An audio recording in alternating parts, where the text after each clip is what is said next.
The barn stood at the edge of nowhere, a crooked structure of warped timber and rusted nails, forgotten by everyone except the wind. It leaned slightly to the east, as though it had spent decades trying to bow away from the Vermont winters and had finally given up halfway through the gesture. Around it, the fields stretched white and silent. Snow had buried the fence posts up to their second rung. The air carried that particular kind of cold that does not simply touch the skin. It enters the lungs, sits there, and refuses to leave. Inside, the smell was layered. Damp wood first, then old hay, then something sharper underneath, something animal and alive. The floor was a patchwork of frozen dirt and scattered straw, and in the farthest corner, pressed against a wall where a single board had split enough to let in a thin blade of wind, 3 kittens lay huddled together. They were small, too small. Their eyes had barely opened, and their bodies trembled with a rhythm that had nothing to do with breathing and everything to do with survival. No one knew where they had come from. No mother cat lingered nearby. No sign of a den or a nest built with intention. It was as though someone, or something, had simply left them there and walked away. That was the night Caelum arrived. He came through a gap in the barn's lower wall, a space barely wide enough for his lean body. His coat was unusual. Calico, yes, but threaded with patches of deep gold that caught even the faintest light. In a male cat, that pattern was extraordinarily rare, almost impossible genetically speaking, but Caelum had never been a cat that followed the rules of probability. He stopped 2 feet from the kittens, his ears turned forward. His tail hung low, not tucked, not bristled, just still. For a long moment, he did nothing. Then he took a step closer, then a step back. His head turned toward the gap in the wall, toward the cold, black night outside, toward the open fields where he had spent months moving from place to place, never staying, never belonging. Every muscle in his body seemed to pull in 2 directions at once. The smallest kitten let out a sound, not quite a cry, not quite a whimper. Something thinner, something that barely qualified as noise at all.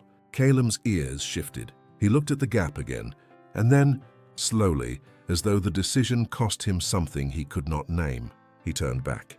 He lowered himself to the ground, curled his body into a crescent around the 3 of them, pulled the smallest one closer with the underside of his chin. The wind howled against the walls, the barn creaked and groaned, and Caelum did not move. Not once. Not for the rest of the night. Outside, the temperature dropped further, and the fields turned into a landscape so still it resembled a photograph, frozen in place, waiting for someone to notice. No one did, not yet. But inside that barn, something had already shifted, something quiet, something that would not reveal its full weight for weeks to come. Because the smallest kitten, the one Caelum had pulled closest, had stopped trembling. Its breathing was shallow, too shallow. And if Caelum had not stayed, that breath might have stopped entirely before morning. Elridge Morrow was not the kind of man who rushed into things. He was 73 years old, with hands that had spent decades building, fixing, and occasionally tearing apart the things other people had given up on. His face carried the particular geography of a life lived outdoors. Deep lines around the eyes, a jaw that had learned to stay set against bad news, and a forehead that seemed permanently creased from squinting at problems only he could see. He had lived alone for 6 years. His wife Dorothea had passed quietly one September evening, sitting in the chair by the kitchen window, a cup of tea still warm beside her. He never moved the chair, never touched the cup. For a long time, he simply walked past them every morning, as though she might come back for both. The barn was not his. It belonged to the old Whitfield property, which had changed hands twice and been neglected 3 times over. But Elridge checked on it now and then. Out of habit, he told himself. Out of duty, he sometimes admitted. The truth was simpler and harder. He checked on it because it gave him a reason to walk somewhere that was not his own kitchen. That morning, he pushed the barn door open with his shoulder, the hinges protesting as they always did, and stepped inside. He saw the kittens first. Then he saw Caelum. Well, he said quietly. He did not move for several seconds. The cat was awake, watching him with steady amber eyes. Not hostile, not inviting, just aware, the kind of awareness that does not blink. Elridge took 1 step forward. Caelum shifted. Not much, just enough to place his body more directly between the man and the kittens. There was no hiss, no arched back, no bared teeth, just a quiet repositioning that said everything without making a sound. Elridge understood. He stepped back. "All right," he murmured. "All right then." He left the barn and stood outside for a while, staring at the snow-covered field as if it owed him an explanation. A Calico male, guarding kittens that were not his, in a barn that was falling apart. None of it made sense, and yet something about it felt more honest than anything he had witnessed in a long time. He went home, made coffee, sat in his chair, not Dorothea's, never Dorothea's, and thought about what he had seen. By noon, he had told Bryneth Hale. Bryneth was the town's veterinarian, a woman in her late 50s with silver-streaked hair she kept pulled back in a way that suggested she had more important things to worry about than appearances. She was practical to a fault, the kind of person who could set a broken bone while discussing the weather and never miss a beat in either conversation. "A calico male," she repeated, standing in her clinic doorway with her arms crossed, guarding strays. "3 of them," Elridge said. Tiny, maybe a week old. "And the mother?" "No sign." Bryneth was quiet for a moment. She looked past Elridge toward the road that led out of town, toward the fields, toward the barn she had driven past 100 times without thinking about it. "I will come by tomorrow," she said. "He will not let you near them." "I know," she said. "That is not why I am coming." She came the next morning, stood at the barn entrance and watched. Caelum watched her back. Neither moved. After 10 minutes, she turned to Elridge. "He is thin," she said. "He is feeding them, but he is not feeding himself enough. What do we do?" Bryneth did not answer right away.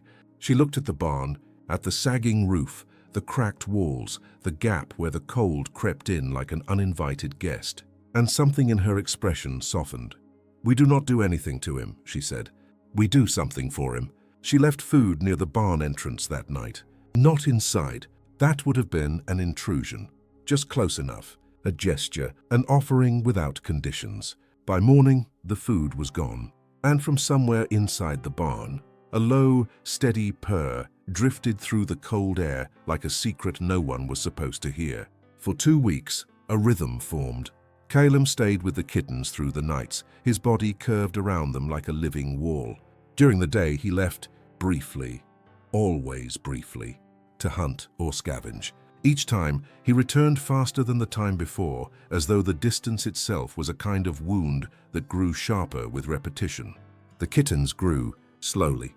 The 2 larger ones began to move with more confidence, their legs finding strength, their voices gaining volume. They tumbled over each other in that clumsy, earnest way that kittens do, all paws and curiosity and no coordination whatsoever. But the smallest one, the one Caelum had pulled close on that first night, lagged behind. Its movements were hesitant. Its eyes, while open, carried a fog that Bryneth noticed but did not yet name. "He knows," she told Elridge one afternoon, watching from outside the barn. "Look at how he positions himself, always closest to the weak one, always between that kitten and the cold side of the wall." Elridge nodded. He had noticed too. "Think it will make it?" Bryneth pressed her lips together. "I think that cat is giving it every possible reason to." Then the storm came. It arrived without the courtesy of a gradual warning. No slow darkening of the sky, no gentle increase in wind. 1 hour, the air was merely cold. The next, it was violent. The gusts hit the barn like something personal. The eastern wall, already weakened from years of neglect, buckled inward. Not completely, just enough. A section near the base gave way, and the cold did not creep in this time. It poured. Inside, the temperature dropped so fast the kittens began to cry. Not the soft mewling of discomfort, a sharper sound. Urgent, afraid. Caelum stood. He nudged the largest kitten with his nose, pushing it toward the opposite corner where the wall still held. The kitten stumbled, but moved. He did the same with the second one, a firm, insistent push that left no room for hesitation. Then he turned to the smallest. It was not moving. He nudged it, gently at first, then harder. He made a sound, a low, clipped call that was neither a meow nor a growl, but something older and more instinctive. The kitten barely responded. Caelum tried to lift it by the scruff. The kitten was limp, its body too cold, too weak. He failed. He tried again, failed again. Outside, the wind screamed through the gap, and the barn trembled like it might finally surrender to the years of weight pressing down on its old bones. Caelum stopped. He stood still for a long moment, long enough that, from the outside, it might have looked like defeat. Then he lay down, right there, beside the smallest kitten, in the coldest part of the barn, in the direct path of the wind. He covered it with his body, and stayed. Elridge found them the next morning, all of them alive. He did not say a word. He simply stood in the doorway with his jaw tight and his eyes red, and turned around to find Bryneth. "We need to fix that wall," he said. Today, by afternoon, 3 neighbors had gathered. They reinforced the barn from the outside, hammering boards over the breach while being careful not to enter the space itself. Bryneth directed the effort with the quiet authority of someone who understood that the most important patient was the one no one could touch. "Give them space," she said every time someone leaned too close to the entrance. "Space and time, that is what they need." One of the men, a younger farmer named Dale, shook his head. "You are wasting effort. Those kittens should be brought inside somewhere warm. That cat is just delaying things." Bryneth looked at him, not with anger, not with frustration, with the kind of patience that comes from having seen too many people mistake their certainty for wisdom. "That cat," she said, "has done more for those kittens in 2 weeks than most of us do for each other in a lifetime." Dale said nothing after that, and when the last board was nailed into place and the wind could no longer reach the corner where Caelum lay, a small sound came from beneath his body, a tiny, thin, unmistakable purr. The smallest kitten had made it through the night, and something in Caelum's amber eyes, something that had been tight and guarded for as long as anyone had known him, loosened, just a fraction, just enough. Spring did not arrive in Vermont so much as it negotiated its way in. "Naar een feistin einsai mande." A little warmth here, a little retreat of snow there, as if the winter was letting go one finger at a time. The ground softened, the air lost its edge, and the sound of birds returned to the trees surrounding the old Whitfield property, filling the mornings with a noise that felt almost reckless after so many weeks of silence. The kittens were unrecognizable from the fragile bundles Elridge had first discovered. The 2 larger ones, one orange and white, the other a dark tabby, had become bold explorers, chasing shadows and pouncing on stalks of grass as though each one were a personal enemy that needed to be subdued immediately. They wrestled constantly, tumbled over each other, and occasionally fell asleep mid-fight, their bodies tangled together in knots that seemed physically impossible. The smallest one, a pale grey kitten with one white ear, had survived, not just survived. It had grown. It was still smaller than its siblings, still a step behind in speed and strength, but its eyes were clear now, alert. And it had developed a habit that made Bryneth laugh every time she saw it. It followed Caelum everywhere, mimicking his movements with a seriousness that was almost comical. When Caelum sat, the grey kitten sat. When Caelum turned his head to watch a bird, the grey kitten turned its head too, usually in the wrong direction, but with absolute conviction. "That one thinks he is a calico," Bryneth said to Elridge one morning, watching the pair from across the field. Elridge almost smiled.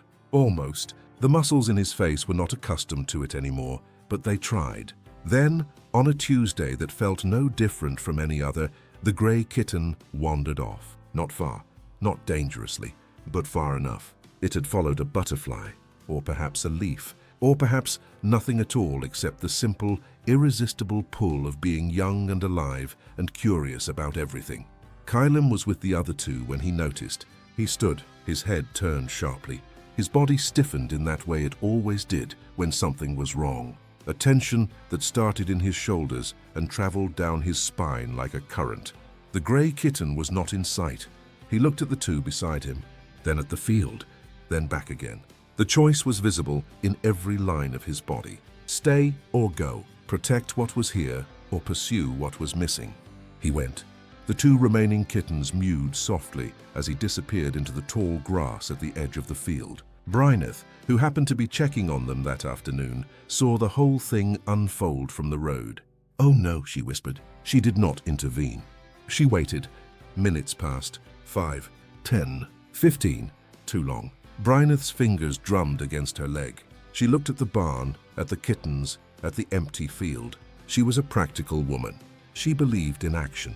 But some instinct she could not quite name, told her to wait just a little longer. 20 minutes. 25. Then movement at the far edge of the grass. Caelum emerged, walking slowly, his head high. In his mouth, held carefully by the scruff, the grey kitten. Its legs dangled. Its white ear was smudged with dirt. But it was alive, unhurt, and making a tiny sound of protest that suggested it did not appreciate being carried like luggage. Caelum set it down among the others. He sat. He did not groom himself. He did not rest. He simply watched, all three of them, with an intensity that seemed to take stock of every heartbeat, every breath, every twitch of every whisker. And then something changed. It was subtle. So subtle that only someone who had been watching as closely as Bryneth would have noticed. When Elridge appeared at the edge of the field a few minutes later, Caelum did not stiffen, did not shift to block his path, did not place himself between the man and the kittens. Instead, he stayed where he was, and when Elridge knelt, slowly, carefully, at the edge of the group, "Emadati tu cried so." Caelum looked at him, held his gaze for a long, steady moment, and blinked. In the language of cats, that slow blink is not nothing. It is not a reflex. It is trust, or the closest thing to trust that a creature who has spent its life relying on no one can offer. Elridge's throat tightened. He blinked back. "Thank you," he said softly.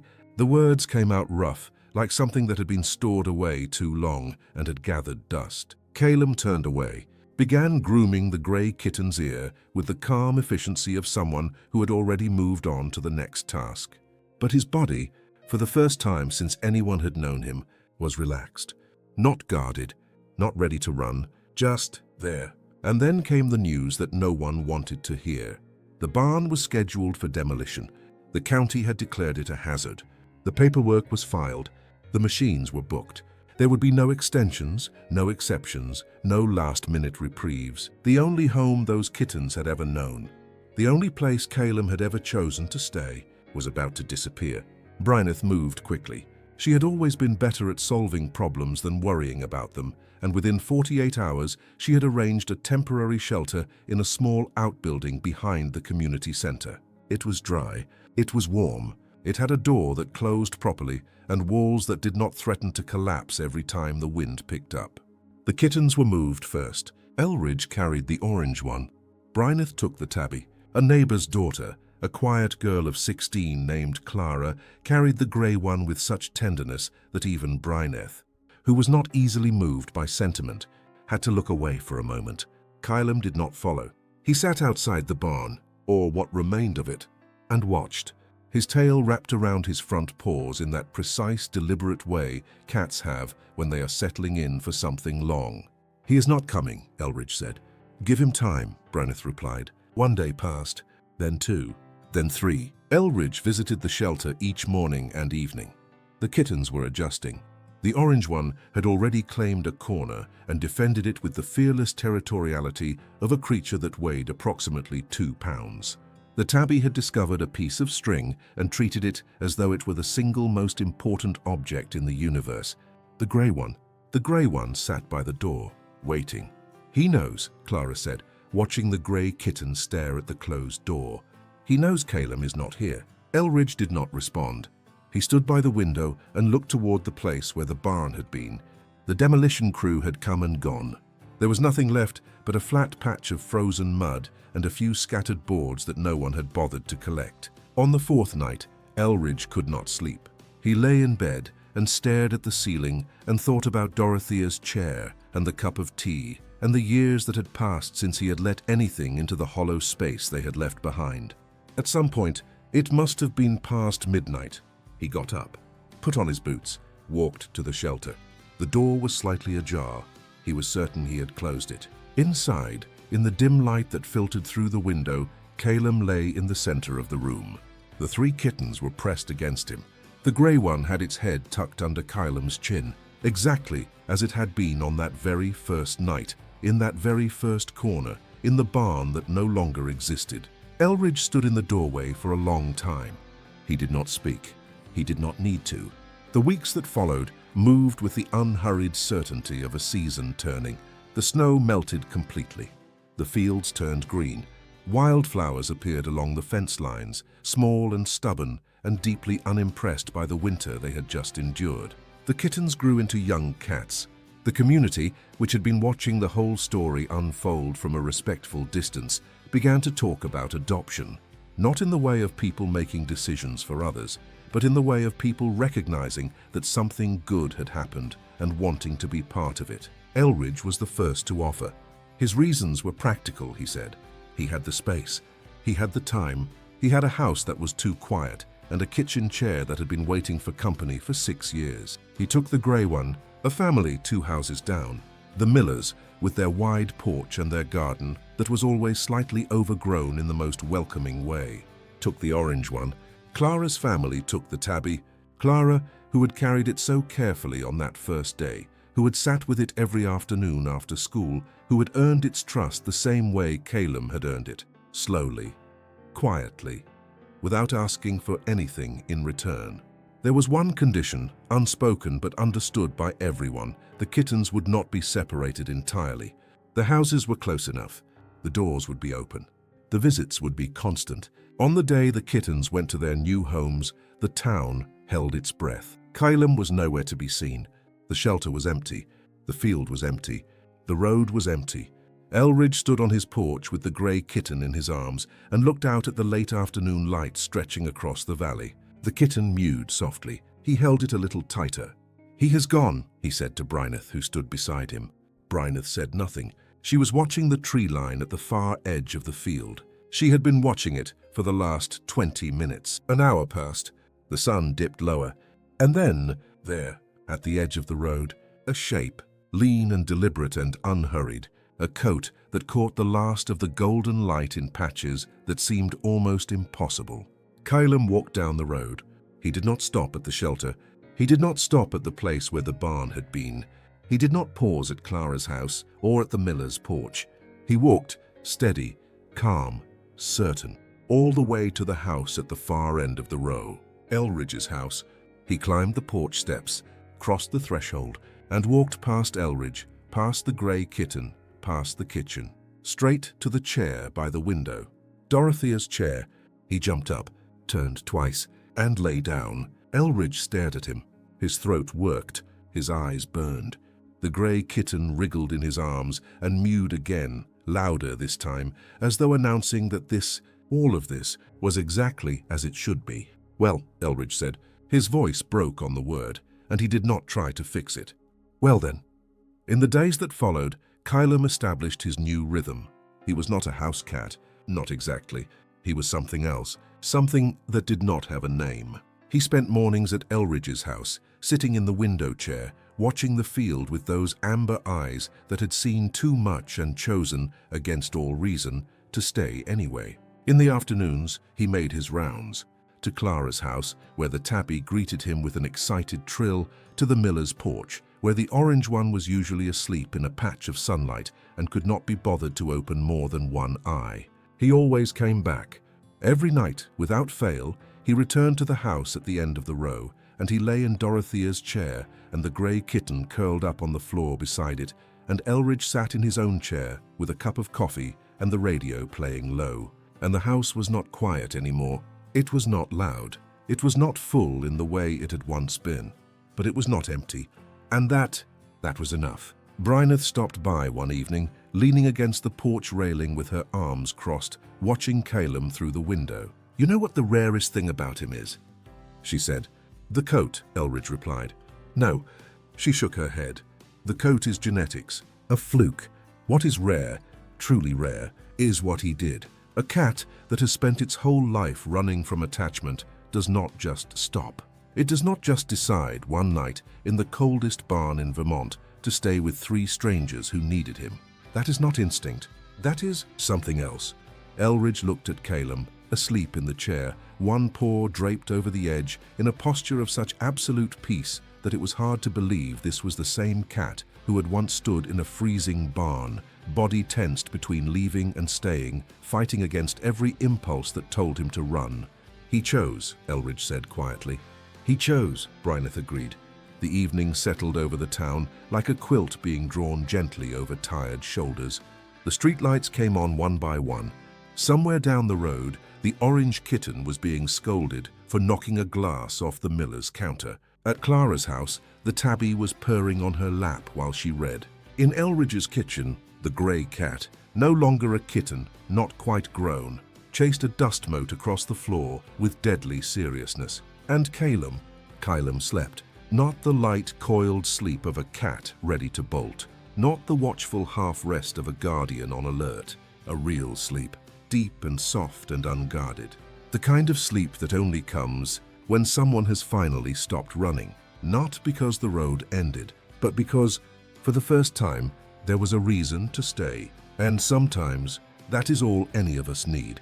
Not a grand gesture, not a perfect moment, just one quiet reason, warm and steady and waiting, to remind us that we do not have to keep moving to be safe. That staying is its own kind of courage and love, even when it arrives on 4 legs in the middle of winter in a barn that no one wanted, is always, always worth the risk. The end.